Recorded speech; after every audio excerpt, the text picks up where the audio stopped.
2021년 이제 새 두 번째 주일입니다. 지난 한 주간은 저 북극에서 온 그 동장군이 정말 충성한 바람에 이 강추위는 지금도 계속되고 있습니다.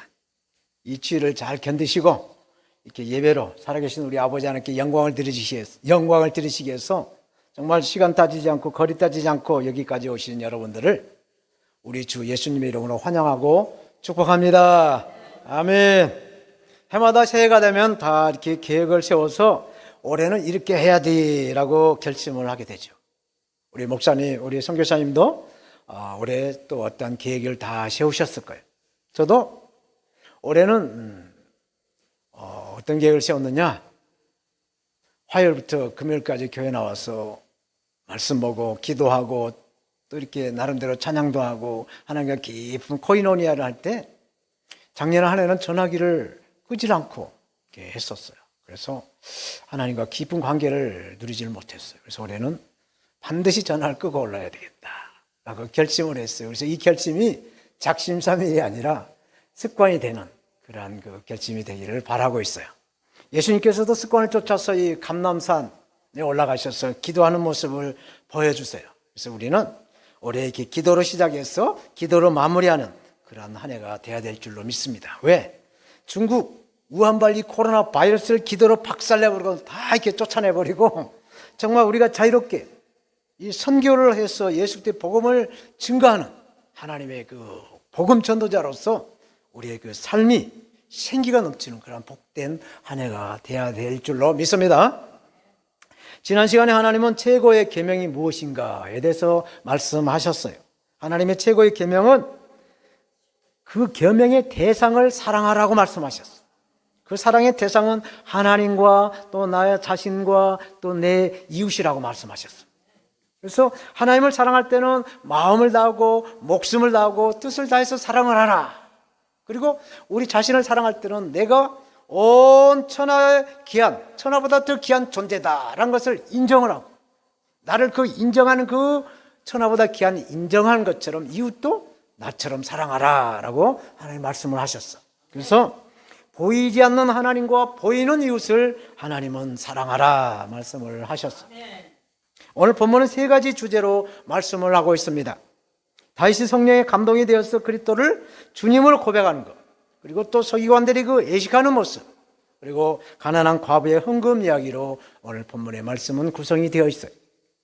우리 마음에도 성령과 또 악령이 있다고 그래요. 그래서 이것들이 서로 교차할 때 성경은 알곡과 쭉정이를 맺는다라고 말씀을 해주고 있죠.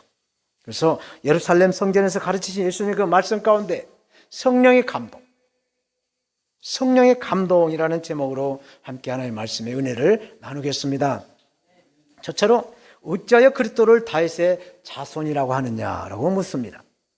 오늘 35절 본문 말씀, 예수께서 성전에서 가르치실 때 대답하여 가르치되 어찌하여 서기관들이 그리스도를 다윗의 자손이라고 하느냐라고 묻습니다. 예수님 성전에서 강론하실 때 어찌하여 율법학자 즉 서기관들이 그리스도를 다윗의 자손으로 하느냐, 다윗의 자손이라고 하느냐라고 묻는 것이죠. 이 말씀은 공관복음, 마태, 누가, 마가 모든 공관복음에 다 기록이 되어 있어요. 근데 마태복음 22장 45절에 다윗이 그리스도를 주라 칭하였은지 그리스도가 어떻게 다윗의 자손이 되겠느냐라고 예수님이 묻는 것이에요. 다윗은 시편 110편 1절에 그리스도를 주님이라고 고백을 하고 있어. 그래서 이 말씀을 예수님이 인용을 했어. 그리스도인 내가 어떻게 다윗의 자손이 되겠느냐라고 묻고 있는 거예요. 사랑하는 우리 목사님, 성도 여러분, 그리고 선교사님, 예수님의 본문 말씀에 예수님의 공생의 사역에 이제 변곡점을 말씀해 주고 있다는 거예요. 이 변곡점이 뭔가 경제지표를 이렇게 쭉 이렇게 그릴 때, 곡선으로 그릴 때 상향점과 하향점이 있어요. 그래서 맨 꼭대기는 상향시장이라고, 맨 밑에는 하향시장이라고 그러죠. 그 정점을 변곡점이라고 그랬대요.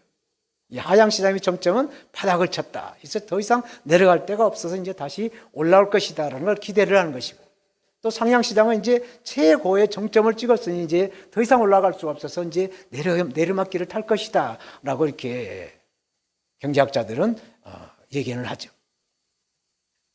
이 예수님의 이 공생의 사역은 이제 신성의 예수님, 인성의 성육신의 그 공생의 사역을 마치시고 다시 신성으로 돌아가시려고 하는 그 담대함을 선포하고 있다는 거예요. 왜? 예수님 이 말씀은 신성모독으로 당장 잡혀서 죽일지도 모르는 일이기 때문에 죽을 각오를 하고 담대하게 예수님이 선포하고 있다는 것입니다. 이 말씀을 통해서 인성의 예수님, 즉 보이는 세계와 신성의 보이지 않는 세계를 볼 수 있는 육의 눈과 영의 눈이 있어야 이 양성을 가지고 있는 예수님을 우리가 알아서 이렇게 이해를 하며 이렇게 우리가 인지를 할 수가 있다는 얘기예요. 그런데 이 영안이 없는 사람들을 보면 영안이 없는 사역자들을 종종 보게 되는데 이 사람들은 영적인 안목이 없을 때 사람 중심으로 인본주의로 이렇게 모든 것을 이렇게 풀어나가는 모습이 있어요.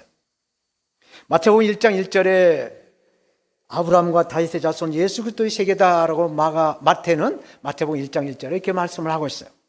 마태는 하나님의 족장으로 보는 아브라함으로부터 해서 그 아들 이삭 또 그 아들 야곱으로 쭉 예수님의 그 족보를 말씀해 주고 있어요.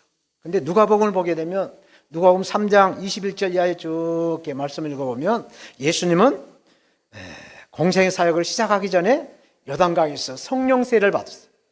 그러고 난 다음에 사람의 아들, 그러니까 목수인 요셉의 아들로 시작을 해서 그 이상은 또 그 이상은 그래서 그 이상으로 쭉 가서 맨 제일 정점에 있는 이상은 하나님이시다라고 말씀하고 있어요.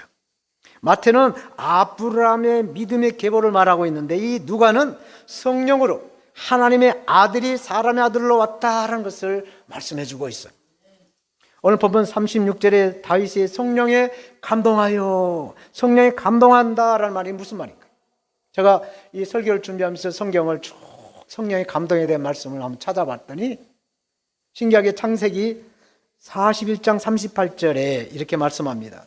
바로가 그 신하들에게 이르되 이와 같이 하나님의 신에 감동한 사람을 우리가 어찌 얻을 수 있으리요 하고 요셉에게 이르되 하나님이 모든 것을 내게 보이셨으니 너와 같이 명철하고 지혜 있는 자가 없다 말씀합니다. 하나님을 모르는 애굽의 바로 왕이 하나님의 신에 감동된 요셉을 알아봤다라는 말씀입니다. 또 우리가 성경을 쭉 보다가 보면 출애굽기에 모세는 부살렐과 오홀리압이 나오는데 이 부살렐과 오홀리압이 하나님의 신의 감동, 이 충만한 하나님의 신의 충만한 것을 보고 그 지혜와 지식으로 성막을 짓는 그 공교한 일을 정교한 일을 하게 하는 것을 보게 돼요. 그리고 사사기 재판관의 뜻이라고 하는 이 사사들도 하나님이 세우실 때 여호와 신을 감동케 해서 그 모든 사사의 직분을 감동케 하시는 것을 보게 됩니다. 그리고 사무엘도 엘리야, 엘리사도 느헤미야, 에스겔, 다니엘, 호세아 등 하나님의 말씀을 받아서 하나님의 백성들에게 하나님의 말씀을 선포하는 모든 선지자들에게도 여호와 신을 감동케 해서 하나님의 말씀을 대응케 하시는 모습을 보게 돼요. 신약 성경은 또 어떤가? 사도행전 1장 8절 오직 성령이 우리에게 임하시면 우리가 권능을 받고 예루살렘과 온 유대와 사마리아와 땅 끝까지로 예수 그리스도의 증인이 되리라고 말씀을 하고 있어요. 예수 그리스도의 증인이 되려면 성령의 능력, 하나님의 신이 임해야 된다라고 말씀을 하고 있는 것입니다. 이렇게 이 성령의 감동으로 정말 영하 17도 아침에 보니까 어제는 영하 18도, 지금도 영하 8도예요. 보니까 이렇게 차가운 날씨 속에서도 또 코로나는 또 코로나 나름대로 나도 살았다라고 이 창궐하고 있는 이 날씨에 죽으면 죽으리라 담대하게 전도도 하며 또 이렇게 살아계신 우리 아버지 하나님께 예배로 이 영광을 우리는 드리고 있는 줄로 믿습니다. 이 믿음이 자손 대대로 흘러서 아브라함의 가문이요 믿음의 가문이요 복의 근원과 축복의 통로가 되는 우리 모두가 되시기를 축원드립니다. 두 번째로 가식과 이선을 버리라 말씀을 하세요. 사람들은 누구나 다 나이를 잡수시죠. 저는 나이를 먹었고 우리 92세 선교사님은 나이를 잡수셨고 우리 조 목사님도 나이를 잡수셨어. 새해가 시작되면 누구나 다 한 살씩 잡수세요. 그런데 모든 사람이 이 나이만큼 일률적으로 똑같하게 늙어간다는 것이 아니라는 거예요. 해마다 맞이하는 세월의 나이는 누구나 다 똑같아도 이 건강의 나이, 마음의 나이 이건 다 다르다는 얘기예요.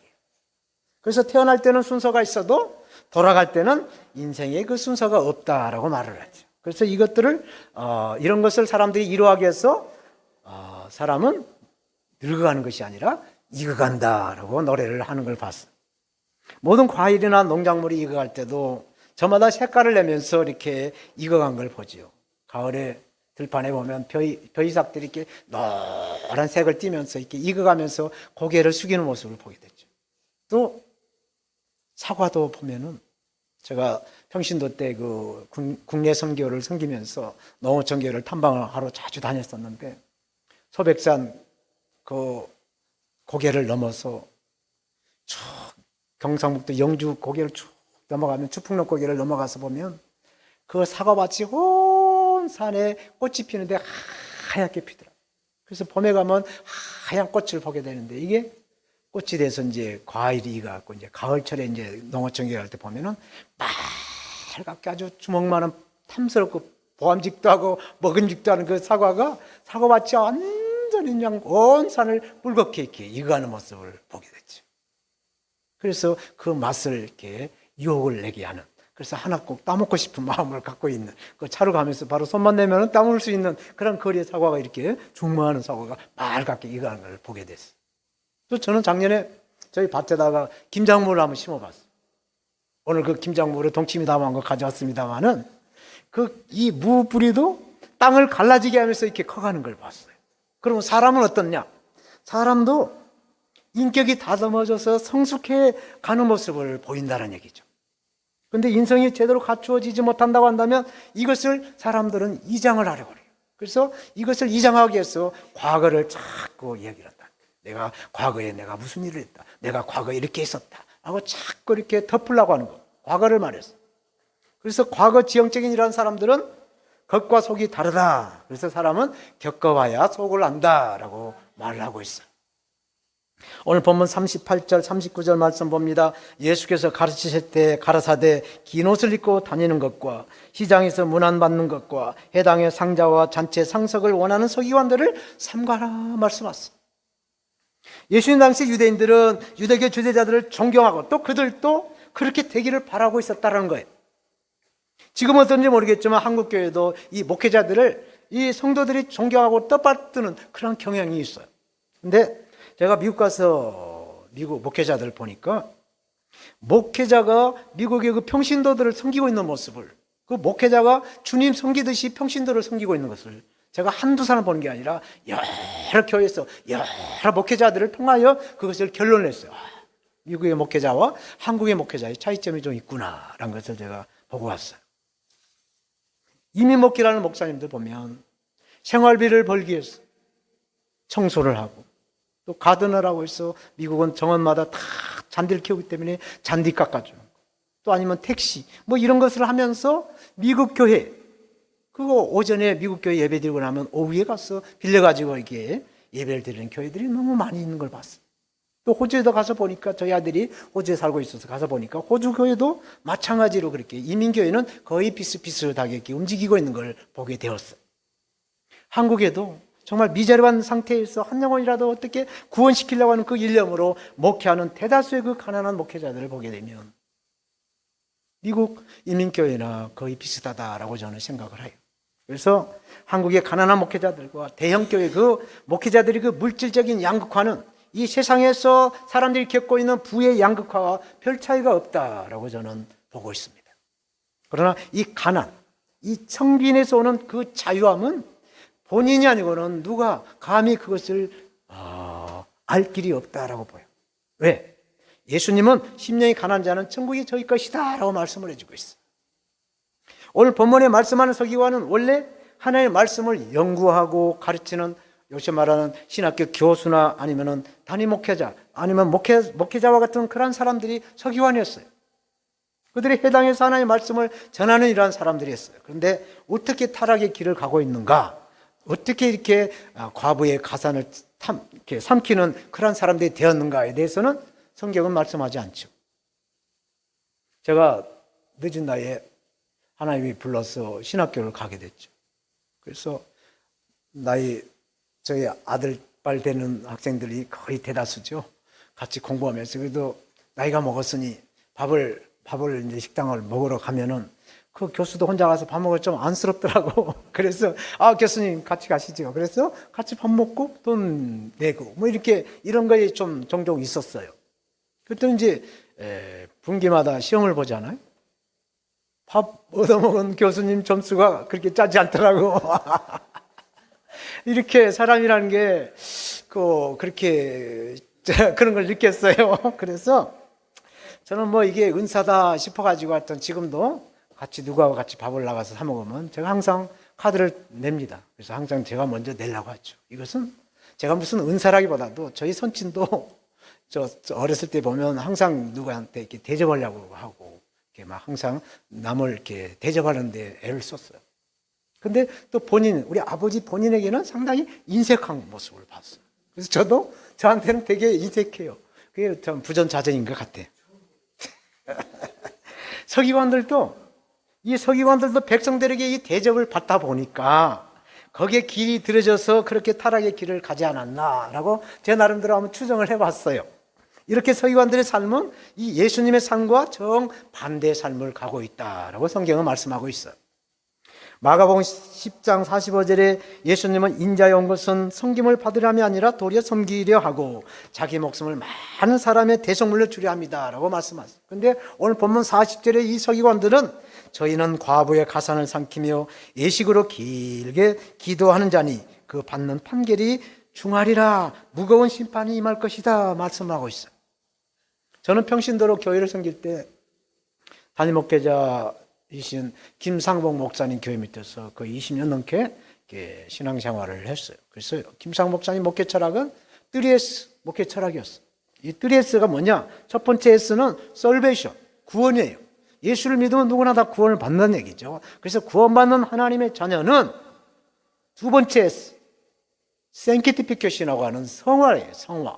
이 예수 그리스도의 인격을 닮아가서 그 성화된 인격으로 3S, 세 번째 S는 서비스, 섬겨야 된다라고 가르쳤습니다.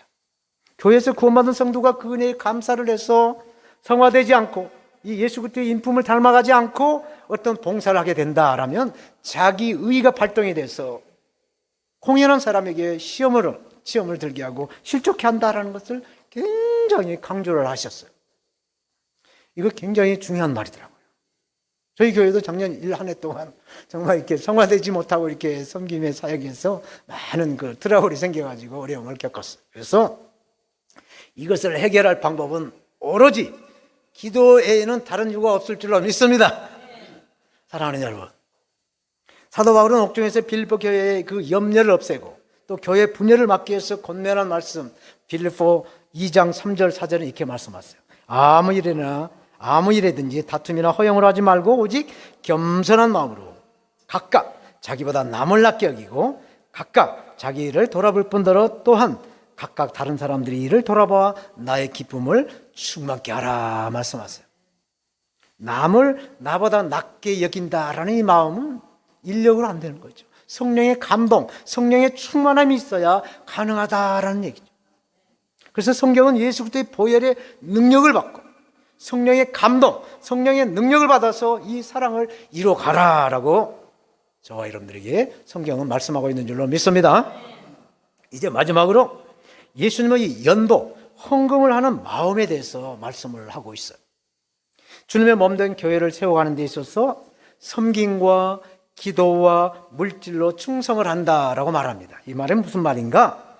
교회에서 몸으로 봉사를 하는 성도가 있는가 하면 또 이렇게 시간이 여의치 않고 그러나 물질의 은사는 있고 회사를 가거나 사업을 해서 돈을 많이 번 그런 성도들은 그렇게 교회에서 봉사를 못하니까 물질로 감사헌금이나 무슨 11조나 이렇게 물질로 교회를 세워가는데 또 이렇게 섬기게 되고 또 그것도 저것도 안 되는 형편이 안 되는 사람들은 교회 와서 중보기도 하고 또 전도하고 그렇게 해서 교회를 건강하게 이렇게 섬겨가서 교회를 풍성한 그 부흥의 길로 가게 한다라는 말이죠.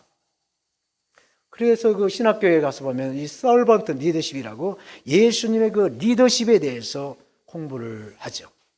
예수님의 섬김을 공부를 합니다. 섬김이라는 것은 저와 여러분들이 예수 그리스도를 믿고 구원받는 하나님의 자녀로서 당연히 감사와 영광을 하나님께 드리면서 이웃들에게 그 본을 보여가는 삶을 살아가야 되는 것이죠. 자녀를 낳아서 교육을 다 대학 교육까지, 요즘 뭐 석사 박사가 뭐 흔하니까 뭐 이렇게 교육을 다 시켜놨는데 취직을 못하고 자립할 생각도 하지 않고 부모의 재산에다가 빨대를 쭉 꽂고 이렇게 있다고 한다면 그 부모에게는 큰 자녀가 짐이 될 거예요. 걱정이 됩니다. 성경적으로도 이건 또 맞지도 않아요. 창조의 원리로 성경은 말씀하기를 자녀는 세포가 분열하듯이 성장하게 되면 부모를 떠나서 새로운 가정을 이루라고 말씀하세요. 창세기 2장 24절, 이러므로 남자가 부모를 떠나 그 아내와 연합하여 둘이 한 몸이 되라 말씀하세요. 또 신약성경에 보면 교회론이라고 말씀하는 그 에베소 5장 30절 이하에도 보면 우리는 그 몸의 지체민이라. 이러므로 사람이 부모를 떠나 그 아내와 합하여 그 둘이 한 육체가 되어라. 이 비밀이 굉장히 크다라고 말씀을 하고 있어요. 사랑하는 여러분, 성경에서 말씀하는 은사가 고린도전서 뭐 또 로마서에서 이렇게 은사에 대해서 말씀을 하시는데 9가지 은사 말고 또 많은 은사가 있죠. 그 가운데 독신의 은사, 선교의 은사, 순교의 은사, 찬양의 은사, 중보기도의 은사, 또 재능과 함께 가난의 은사도 있다는 거예요. 가난의 은사, 이것은 물질이 없어도, 물질이 풍족하지 않아도 걱정하지 않는다는 얘기예요. 있으면 감사하고 없으면 금식하고 뭐 주실 건 믿고 감사로 기도하는 거, 이게 가난의 은사라는 것이죠. 제가 평신도 때 정말 한참 경제가 성장되고 부동산 투기가 일어나고 뭐 이렇게 투자 바람이 일어나고 해서 누구는 아파트가 얼마 있니, 누구는 땅을 몇 몇 샀는데 전혀 요동하지 않고 날마다 교회에서 아멘 할렐루야 기쁨으로 기도하면서 전혀 아주 10년 넘는 그런 자동차를 타다니면서도 누구한테 뭐 물질에 뭐 자존심 상하지 않고 이렇게 기쁨으로 이렇게 살아가는 모습을 봤어요. 저게 저 모습이 가난의 현상 같구나라고 생각을 했어요. 이렇게 가난이라는 것은 정말로 예수님께서 산상복음에서 마태복음 5장 3절에 말씀하시는데 심령이 가난한 자는 복이 있나니 천국이 저희 것이라고 말씀하시죠. 그런데 이 가난은 세상적으로 봤을 때 굉장히 부정적인 의미가 강해요. 왜? 세상은 이것을 환영하지 않습니다. 게으르고 무능하고 또 생활력이 없어서 그렇게 사는 것으로 보기 때문에 그렇다는 얘기죠. 맞습니다. 정말 소부는 재건이요 대부는 재천이라고, 적은 부자는 자기가 부지런해서 웬만하게 밥술을 먹고 살 수 있다라고 저는 어렸을 때부터 교육을 받았기 때문에 자기가 정말 일할 수 있는데도 일 않고 하면 성경은 일하기 싫으면 밥도 먹지 말라고 할 정도로 자기가 자기 식구만큼은 거둬들일 수 있는 그런 능력의 삶을 하나님이 할 수 있도록 힘을 줬다고 저는 믿고 있기 때문에 그것을 누리지 못하면 그것은 그 사람의 그 잘못된 그 생활 습관이라든가 그런 그 무책임한 그런 삶을 살고 있기 때문에 그렇다고 저는 생각하고 있어요. 그러나 이 마태는 마음이 가난한 자가 복을 받아서 천국을 누린다는 것이 아니라는 거예요. 이 말씀은 허욕이 없고 현실에 만족하고 감사하는 것을 말하는 것이죠. 그래서 야고보는 욕심이 잉태하여 죄를 낳고 죄가 장성하여 사망을 낳는다. 욕심을 제어해라. 허영심을 버려라. 말씀하고 있는 것이죠. 우리가 정말로 하나님 주시는 이 좋은 세상에서 정말 우리의 그 삼식, 우리의 그 가족을 먹여 살 수 있는 부양가족의 책임은 우리의 그 노력에서, 하나님의 그 은혜 속에서 이루어져 간다는 것이죠. 오늘 본문에 예수님은 연보에 대한 마음의 자세를 말씀하고 있어요. 마음의 상태를 오늘 본문 43절 4절 말씀합니다. 예수께서 제자들을 불러다가 이르시되 내가 진실로 너희에게 이르노니 이 가난한 과부는 연복에 넣는 모든 사람보다 많이 넣었도다. 저희는 다 풍족한 중에서 넣었거니와 이 과부는 그초한 중에 궁핍한 중에 자기 소유 곧 생활비 전부를 넣었다 말씀하셨습니다. 예수님이 이제 곧 십자가를 짊어지시고 곧 죽을 것을 예수님 본인은 아세요.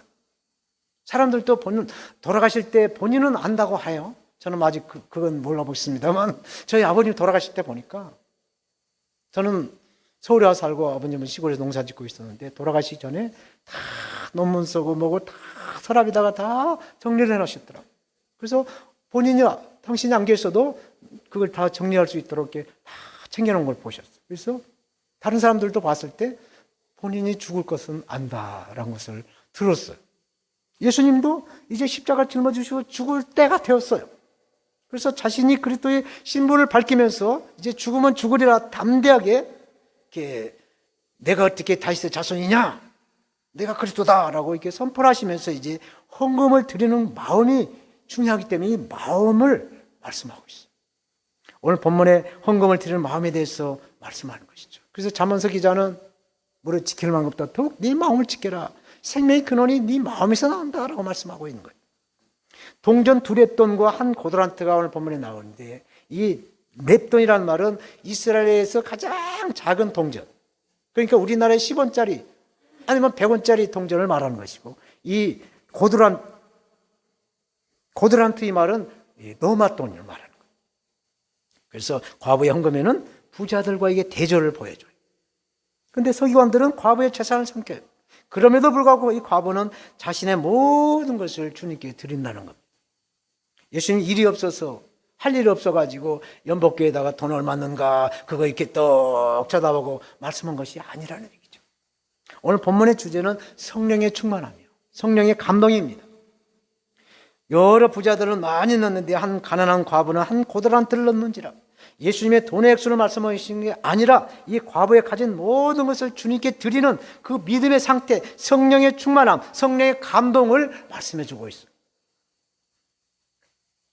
저희는 풍족한 중에서 넣었거니와 이 과부는 그 궁핍한 중에서 자기 소유 곧 생활비 전부를 넣었다. 이 말씀은 얼마를 드렸는가가 아니라 자신을 위해서 얼마를 남겨놓았느냐, 그 마음의 상태를 말씀해 주고 있는 것이죠.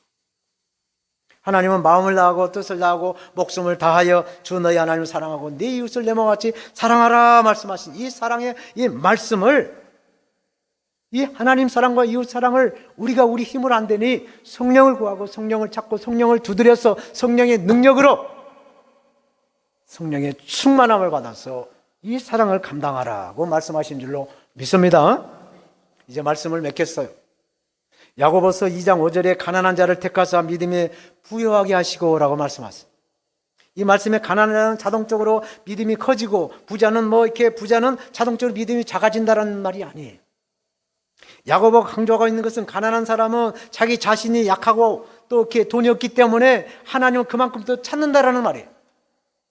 하나님을 만났을 때 그보다 더 큰 부유함이 어디 있겠어요? 그보다 더 큰 축복이 또 어디 있겠어요? 가난을 통해서 하나님을 만나고 또 약함을 통해서 하나님을 알아간다고 한다면 이보다 더 큰 축복이 어디 있겠느냐 이 말씀입니다. 올해는 소띠해죠. 그래서 소띠해, 백소라고 하는데 하여튼 소띠해에 도는 말이 많더라고요. 카톡에 보니까. 그래서 소 4마리만 있으면 가정이 행복하다라고 말을 하고 있어요. 그 말이 뭔 말이냐? 내가 젖소 한 마리, 당신이 옳소 한 마리, 당신 마음대로 하소 그 3마리, 나를 용서하소, 이 4마리만 있으면 가정이 화목하고 행복해진다라고 말하고 있어요. 근데 오늘 본문에 예수님은 성령의 감동을 말씀하세요. 성령의 감동은 사람의 감동과 다르다라고 성경은 말씀하죠. 이사야 55장 8절에 여호와의 말씀에 내 생각은 너희 생각과 다르고 내 길은 너희 길과 다르다 말씀하죠. 그런데 서기관은 이 성경에서 말씀하신 이 메시아가 다윗의 자손으로 오셨다라는 걸 믿었어. 이 말씀의 이 믿음은 인성으로 오신 성육하신 예수님의, 성육신하신 그 예수님에 대해서는 당연히 맞는 말이죠. 그런데 인성의 예수님이 이제 다시 신성으로 신성 하나님으로 이렇게 복귀할 시점에 다가왔기 때문에 죽음을 각오하고, 예수님이 죽음을 각오하고 다윗이 성령의 감동을 받아서 메시아가 주님이라고 고백한 그 메시아가 바로 난데 어째서 내가 다윗의 자손이 되겠느냐라고 말씀을 하고 있는 것이죠. 이 시간은 서기관과 바리새인들아 너희가 행한 그 심판이 중하다. 이 사회적인 약자인 이 과부들을 봐라. 가진 거 다 주님께 드리지 않았느냐? 너희가 예배를 드린다고 해서 다 하나님이 함께 하겠느냐? 너희 의로 예배를 드리느냐? 성령으로 예배를 드리느냐? 성령의 충만함으로, 성령의 감동으로 갈 때와 가지 말아야 할 때를 구별을 하라라고 말씀하세요. 저 여러분들이 이렇게 성령으로 하나님께 큰 영광을 드리는 예배로 승리하고 또 기도로 승리하고 찬양으로 승리하는 모든 바탕이 성령으로 하느냐 내 의로 하느냐에 따라서 하나님이 받고 안 받는다라는 얘기. 그래서 우리는 성령을 늘 찾고 성령을 구하고 성령을 두드려서 성령의 감동으로 성령의 능력으로 이렇게 하나님께 영광이 되시기를, 성령으로 잉태하시고 성령으로 공생의 사역을 하시고 또 성령으로 이렇게 죽으시고 부활하신 예수님의 이름으로 축원드립니다. 아멘.